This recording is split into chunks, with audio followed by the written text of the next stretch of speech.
Bonjour, aujourd'hui on va explorer le corps humain. Mais attention, pas comme une simple liste de pièces détachées, non, plutôt comme une équipe incroyable de systèmes qui travaillent tous ensemble en parfaite harmonie. Alors la grande question qu'on peut se poser, c'est comment est-ce que des milliards et des milliards de cellules arrivent à s'organiser pour former une personne qui fonctionne. Toute cette complexité, comment elle se met en place?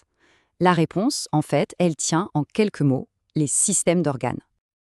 Alors voilà le plan pour comprendre cette machine incroyable. On va commencer par les fondations, le plan de notre corps. Ensuite, on regardera la structure et le mouvement. Puis, on s'intéressera à l'énergie et au transport.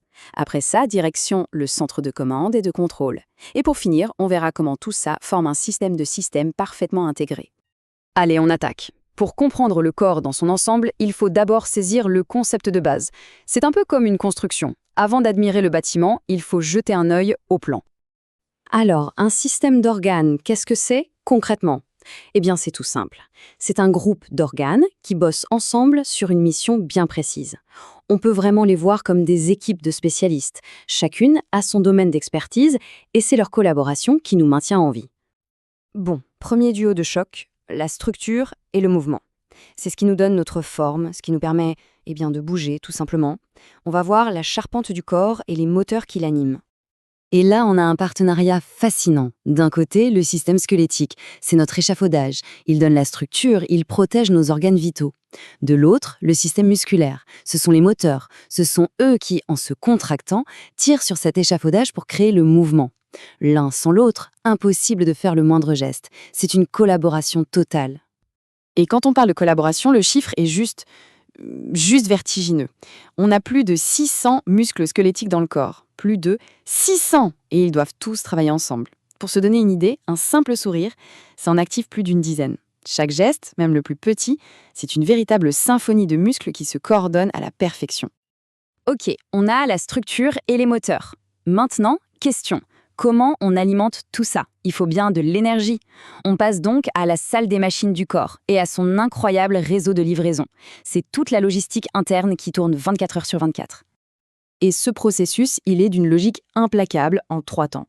Étape 1, on récupère le carburant. C'est le boulot du système digestif qui décompose ce qu'on mange en nutriments.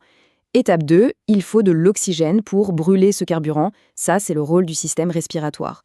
Et enfin, étape 3, il faut livrer tout ça. Et c'est là qu'intervient le système cardiovasculaire qui transporte les nutriments et l'oxygène absolument partout, jusqu'à la moindre de nos cellules. Zoomons un peu sur ce service de livraison. Le système cardiovasculaire, c'est vraiment le transporteur express du corps. Le cœur, c'est la pompe, ultra puissante. Les vaisseaux sanguins, c'est le réseau routier, avec ses autoroutes, les artères, et ses petites routes de campagne, les capillaires. Et le sang, c'est le camion de livraison, qui transporte tout. L'oxygène, les nutriments, et qui repart avec les déchets. Un réseau d'une efficacité redoutable. D'accord, on a la structure, on a l'énergie, mais qui est le chef d'orchestre, qui coordonne tout ça, qui dit aux muscles quand se contracter, au cœur d'accélérer? Il nous faut un centre de commande. Et c'est justement ce qu'on va voir maintenant, les systèmes de communication du corps.